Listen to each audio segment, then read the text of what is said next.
Cette vidéo-là est probablement une des plus importantes que vous allez avoir regardées pour la réussite de votre entreprise parce qu'elle touche directement vos profits. Elle est tellement importante que des entreprises ont perdu des dizaines de milliers de dollars de pur profit par mois pour ne pas avoir vu cette vidéo-là avant. Restez jusqu'à la fin de la vidéo parce que je vais vous montrer que si vous acceptez une clause lors de votre prochaine négociation avec Post Canada, vous allez être grandement perdant. De quoi je parle? Vous êtes peut-être sur le point de négocier avec Post Canada parce que vous avez appelé votre représentant ou lui vous a appelé. Lors de cette négociation-là, il y a certains représentants, vraiment pas tous, mais quelques-uns, qui essaient une petite tactique. Puis si vous n'y portez pas attention, vous allez perdre des milliers de dollars inutilement. De quoi je parle? La fameuse tactique, c'est de vous inciter à renoncer à la garantie de livraison à temps de vos colis. Des fois, ils le font ouvertement, mais on a vu que d'autres fois, ils le font sournoisement, même si vous avez déjà signé un contrat qui vous y autorisait. Dans cette vidéo-là, je vais vous expliquer qu'est-ce que la garantie de livraison à temps, qu'est-ce qui explique qu'un représentant veut vous y faire renoncer, puis je vais vous montrer clairement avec un beau calcul simple à comprendre pourquoi en aucun cas vous devez renoncer à cette garantie-là. Petit indice, tous ceux qui l'ont accepté ont été grandement perdants. Puis à la fin, je vais vous montrer comment avoir de super belles relations avec votre représentant.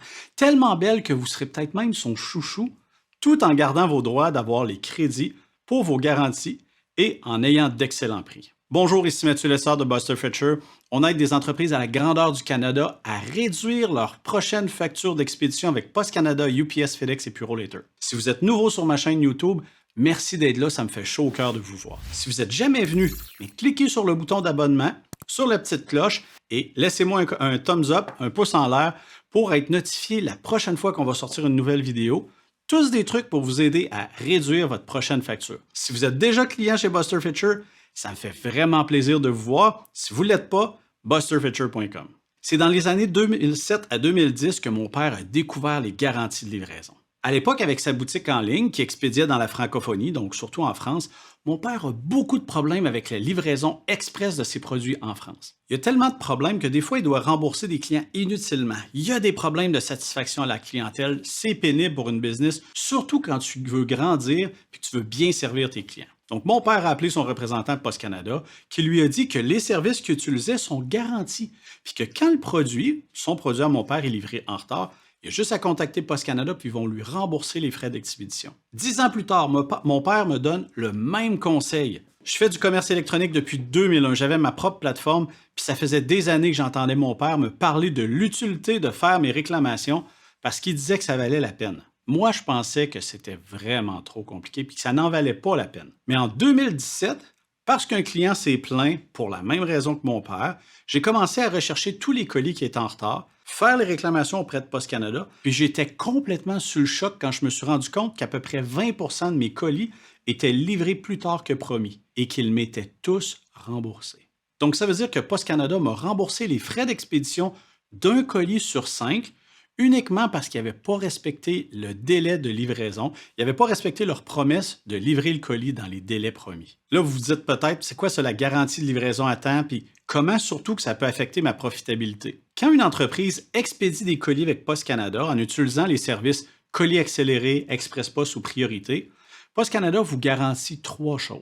Livrer le colis à votre client, le livrer en bon état, en un morceau, et le livrer selon un délai promis à l'avance. Par exemple, vous expédiez un colis le lundi et Post Canada vous garantit de le livrer au maximum le mercredi. Quand Post Canada vous garantit votre colis pour les 3 points que je vous ai dit tantôt, là, donc qu'il livre à votre client en un morceau et dans les délais, s'il ne livre pas au bon client ou s'il perd, s'il brise, il va vous compenser pour la perte de votre produit. C'est normal, le transporteur a failli à sa promesse de livrer son produit, votre produit plutôt, à la bonne personne et en bon état. Le même principe s'applique quand un colis est livré plus tard que prévu à votre client. Si la livraison s'effectue après la date promise, les frais d'expédition et certains autres frais sont totalement remboursés. Il faut juste demander. Voici la clause qui est présente dans le guide du client, en gros le contrat que vous avez signé avec Post Canada. Je vous mets le lien là, dans la description, ça va être beaucoup plus facile, et même le texte de la clause. Parce que si je vous la lis, c'est plate. Vous pouvez trouver le guide du client en allant sur Google puis en tapant guide du client Post Canada. Mais la clause 8.3 dit garantie de livraison à temps, demande d'indemnité motivée par un retard pour les services assortis d'une garantie de livraison à temps selon les normes responsabilité de Post Canada en cas de retard se limite à un service de remplacement équivalent ou un crédit correspondant aux frais d'expédition. Parmi les frais d'expédition, on retrouve les frais d'expédition de base et l'ajustement de cubage de crédit pour les colis pour déclarer trop élevé et le supplément pour carburant, exception faite des frais associés aux options signature, copie, papier de la signature, preuve d'âge, de responsabilité, envoi consommateur et service de remboursement. Est-ce que ça vaut la peine de faire ces réclamations-là? Évidemment que ça vaut la peine. Pourquoi ça vaut la peine? C'est simple, faites le calcul. Post Canada va vous rembourser les frais d'expédition des colis qui sont livrés plus tard que ce qu'ils vous ont promis. C'est une des façons hyper simples de diminuer ces factures d'expédition, puis surtout d'avoir des moyens supplémentaires de faire grandir votre entreprise beaucoup plus rapidement. Pas seulement parce que ça vous donne les moyens de mieux servir votre client, évidemment quand un client se plaint des problèmes de livraison, mais aussi ça libère du profit pur que vous pouvez réinjecter dans votre entreprise. On a des clients qui se font rembourser 1 000, 5 000 ou même 20 000 par mois en frais d'expédition. En passant, ça ne marche pas juste pour Post Canada, mais aussi UPS, FedEx, Purolator. Là, on est encore dans la fin de la pandémie. Il y a certains services qui ne le sont pas. Juste à nous contacter, on va vous dire lesquels. Je vous pose la question. Combien d'items vous gardez en inventaire qui vous donnent 1 000 $ de pur profit, 5 000 $ de pur profit, 20 000 $ de pur profit par mois? C'est ça le service qu'on offre à près de 2000 clients à la grandeur du Canada. Des chaînes de magasins, services financiers, manufacturiers, magasins de détail. Notre service est tellement simple, on trouve les colis livrés en retard, on les réclame pour nos clients, puis vous êtes remboursé directement par le transporteur. Nous, on prend juste un pourcentage de ce qu'on récupère. Donc, pas d'économie, pas de frais. Comme on vient de voir, réclamer les remboursements pour les frais d'expédition, c'est ce que font des milliers d'entreprises à travers le Canada. Peut-être même votre compétiteur, comme c'est prévu dans votre contrat. Maintenant, la question, qu'est-ce qui explique qu'un représentant veut vous y faire renoncer? Là, ce que je vais vous dire, c'est pas quelque chose qui est fréquent, mais je vous y mets en garde parce que tous ceux qui ont accepté la proposition de leur représentant Post Canada ont finalement payé plus cher que supposé. Cette fameuse petite clause-là. Mais avant, je veux vous raconter une histoire. Avez-vous déjà joué avec un enfant en voulant lui échanger un 5 sous pour qu'il vous donne son 10 sous en échange? Parce que le 5 sous est beaucoup plus gros. Quand mes enfants étaient petits, j'ai fait le truc à mon fils. Voici mon fils, Gabriel. À l'époque, il était un peu plus petit. Donc, Gab, il avait dans les mains un 10 sous. Puis, je lui présente le 5 sous, puis je lui dis, regarde, Gab, regarde mon sou ici, là. Il est beaucoup plus gros que ton sou à toi. Tu veux-tu qu'on échange? Qu'est-ce que mon fils a répondu? Oui, évidemment. Pourquoi? Parce qu'il avait confiance en moi, puis il ne connaissait pas la valeur de ce que je lui proposais. Évidemment, je lui ai expliqué tout de suite que cet échange-là, ça faisait pas de sens pour lui, puis il l'a jamais refait. Salut Gab, je t'aime. Malheureusement, certains pourraient tomber dans le même panneau en faisant uniquement confiance à ce que leur représentant leur dit parce qu'ils ne connaissent pas la valeur de ce que leur représentant leur offre ou de ce qu'il essaie de leur enlever. Pour bien comprendre ici, c'est important de comprendre une chose. C'est quoi votre rôle quand vous commencez une négociation avec un fournisseur? C'est avoir un service ou un produit pour le meilleur prix possible parce que vous voulez faire affaire avec ce fournisseur-là, mais vous n'êtes pas prêt à payer plus cher que votre compétiteur parce que lui, ça lui donnerait un avantage concurrentiel majeur. Ça menacerait potentiellement votre business. C'est quoi notre rôle, nous, chez Buster Fetcher, quand on donne des conseils ou qu'on essaie de récupérer des sommes qui vous sont dues? Et c'est simple. À ce que ça vous coûte le moins cher possible. Pourquoi? Parce que nous, tout comme vous, le succès de notre business, c'est quand vous économisez. Parce que nous, quand vous économisez, nous, notre entreprise fleurit. Si vous économisez pas, ça nous donne rien. Maintenant, c'est quoi le rôle ou l'objectif de votre représentant Post Canada quand il vient une négociation? Oui, dans la vaste majorité des cas, il veut votre bien.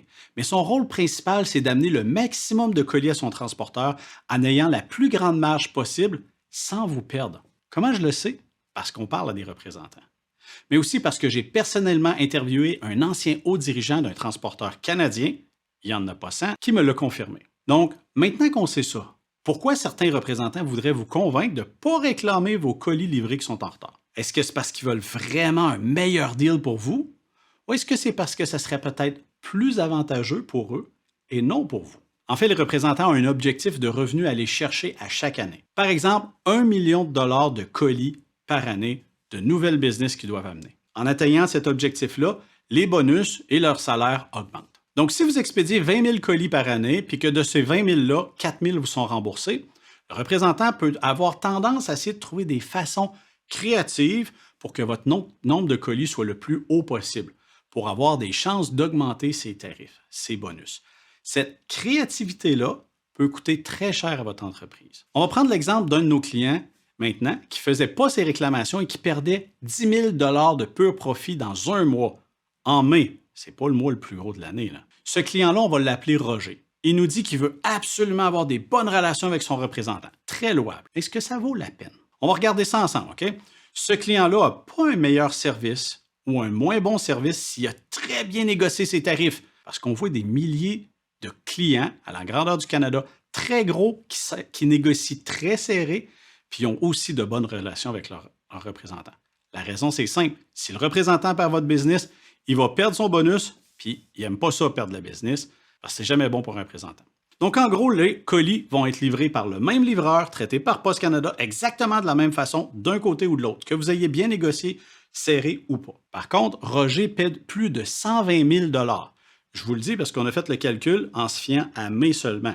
Mais en novembre puis en décembre, c'est sûr qu'il y a plus que ça. Puis on s'est fié sur les 10 000 $ qu'il aurait pu aller chercher. Ça, c'est plus de 120 000 $ de pur profit qu'il perdait par année. J'espère que son représentant, il l'aime beaucoup, hein? Parce qu'à 120 000 $ de profit perdu, il paye pratiquement tout le salaire du représentant. Ce calcul-là ne fait pas la route. Vous êtes-vous déjà demandé combien de ventes ça vous prend pour générer 120 000 $ de pur profit? Faites le calcul là, avant d'accepter cette clause-là. Mais comment on peut s'assurer que notre représentant va continuer de nous aimer? Si pour vous, c'est important.